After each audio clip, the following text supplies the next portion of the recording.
Okay, so this is a video that's going to be about coaching, and I'm not going to just go through the items in Kathy Toll's book. I'm assuming that at this point that you've gone through about chapters 1 through 7, so that you've got her process down and taken the notes on how to go through your sessions. Again, I really suggest that you pick some of her key ideas on how to get the conversation moving, keep it focused, and so on.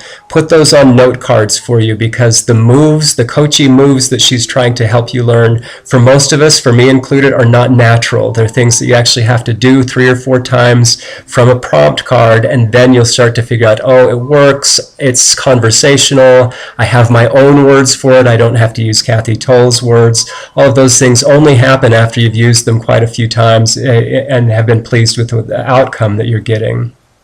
The big issue that I have in working with your peer coaching is the idea that your client is going to have possibly different types of goals for you when you have that first meeting. And I'm going to separate those goals into 3 different types. One type is a survival goal, one type is a compliance goal, and another type is a fulfillment goal.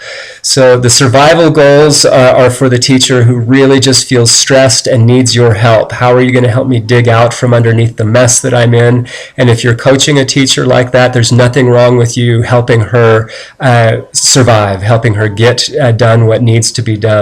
A compliance goal is going to be, here's what I have to do, here's what's required in the district, and I need help to get that done. I need to make goals and organize my life so that that works out well for me.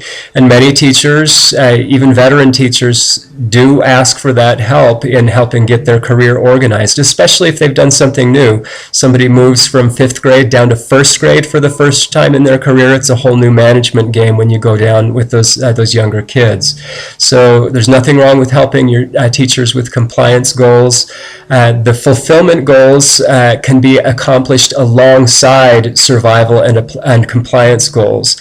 And I like to tweak one of Kathy Toll's questions. She asked the question, when you think about the literacy learning you'd like to see, what gets in the way? I like to make that a broader career question and ask teachers, when you think about the teaching you'd like to be doing, the teaching you always imagined you'd be doing, what gets in the way? Or when you imagine the reasons that you got into the career and what you thought you'd be doing, what's getting in the way of that dream or that ideal? And we don't want to get them back to the point where they're talking like college freshmen again, where they really don't know what the career is about. We want people who know about the career to be able to recapture some of the idealism that they know they can deliver on. So that's the direction that I'd like you to try to steer things, even if you're working on survival and compliance, because people who dig out from underneath difficult issues and are surviving still want to grow and be fulfilled in their career and see that they're moving towards something instead of just constantly digging out from under difficulties. It's the same thing with compliance. We don't always just want to be figuring out what we have to do and checking off those boxes. It's our career is very much, how do I get done the things that must be done and still have a fulfilling day with my students where we're learning and growing together.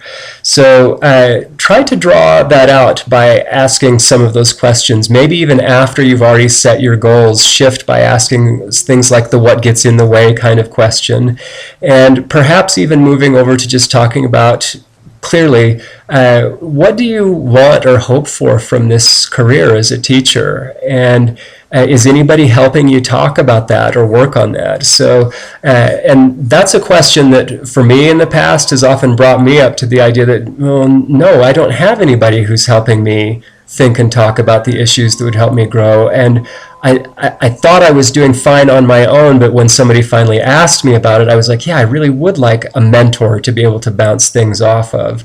So this is the powerful thing in peer coaching, is that when the two of you talk together, both of you can figure out whether or not you're getting that. And if you're in a position to be able to just provide that sounding board and be that kind of mentor for this other person, that's excellent. But if the two of you find out together, boy, we both need a mentor, who would we go to?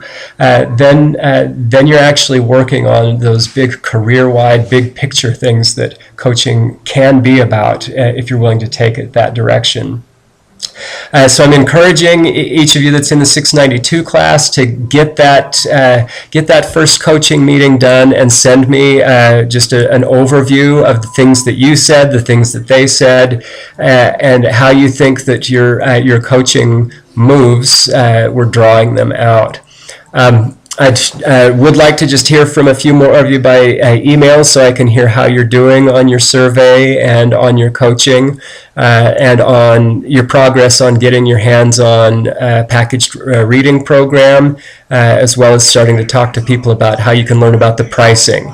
So those are a couple of things I just wanted to check in on. I figured it's better for you to see me and hear my voice, get after you and ask you to get some of those things done. So I'm hoping this week to see some coaching logs and to see some emails from you. Thanks to those of you that have written and asked questions. I hope I've given you the feedback that that will help you move forward.